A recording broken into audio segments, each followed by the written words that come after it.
I jumped on here because I want to be the living proof, the living testimony, to be a beacon of hope, a beacon of light for someone who feels like they just want to throw in the towel, for someone who feels like they just want to give up, they want to commit suicide, who feels like life is just not worth pressing on anymore, who feels like that the weight of the world is on their shoulders and they're finna break, who feels like they're finna lose their mind, who feels like they have lost all hope and there's no way out. I want to be living proof that that is not the truth, that we serve a God that is more than able to do exceedingly abundantly above all that you could ever ask, think, or imagine or fathom in your mind.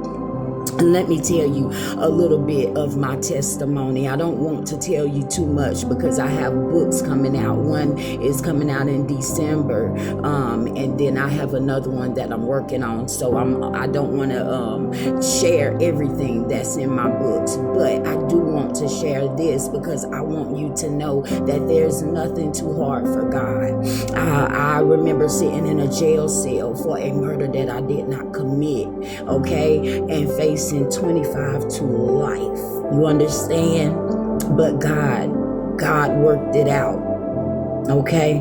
And I remember him healing me from mental illness. He delivered me from same-sex relationship. I remember being held hostage by somebody that I loved.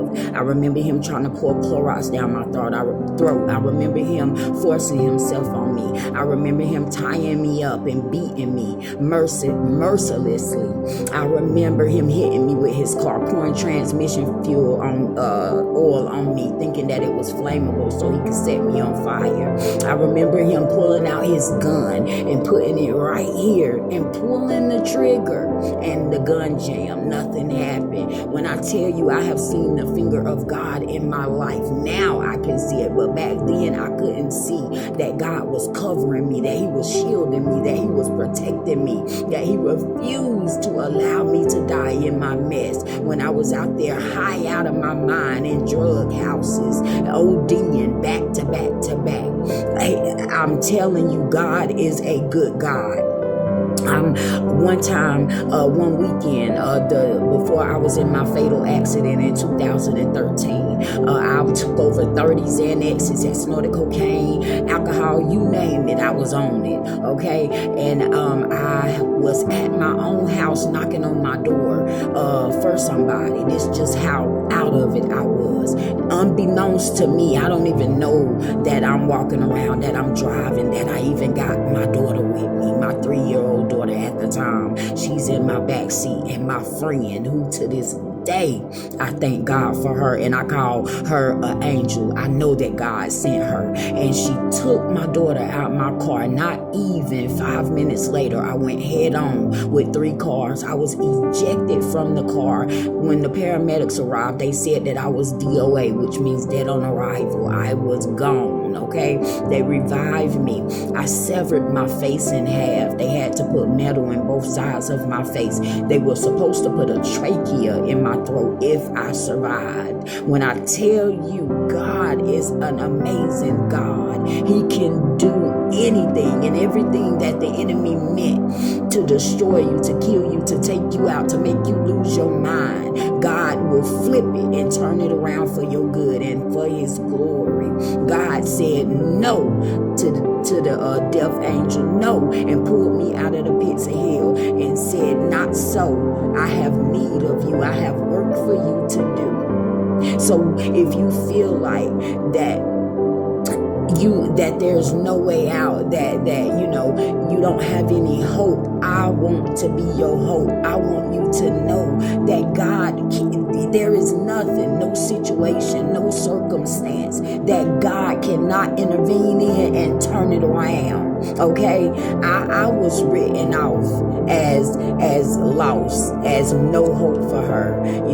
I wasn't supposed to make it out. I wasn't supposed to make make it out of the streets. I wasn't supposed to make it out of my drug habit. I wasn't supposed to make it out of my mental illness. I wasn't supposed to make it out of those domestic violence relationships.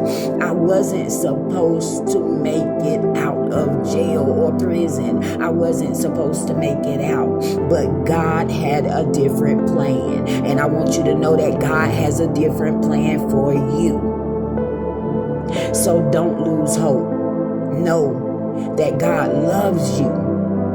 And He's just waiting on you to call out to Him, to surrender to Him, to come to Him, all you who are burdened and heavy laden, and He will give you rest.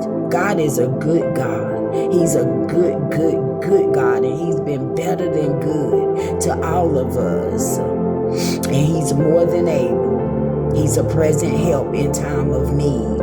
Okay?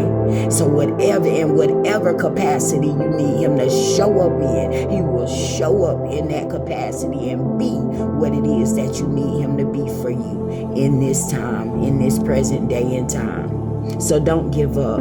Don't lose hope. Keep pushing. Keep pressing. And know that God is for you. And He'll never leave you nor forsake you. I am the proof that God exists and that God can do anything. He did it for me, and He definitely can do it for you. I love you, but God loves you more. Have a blessed day.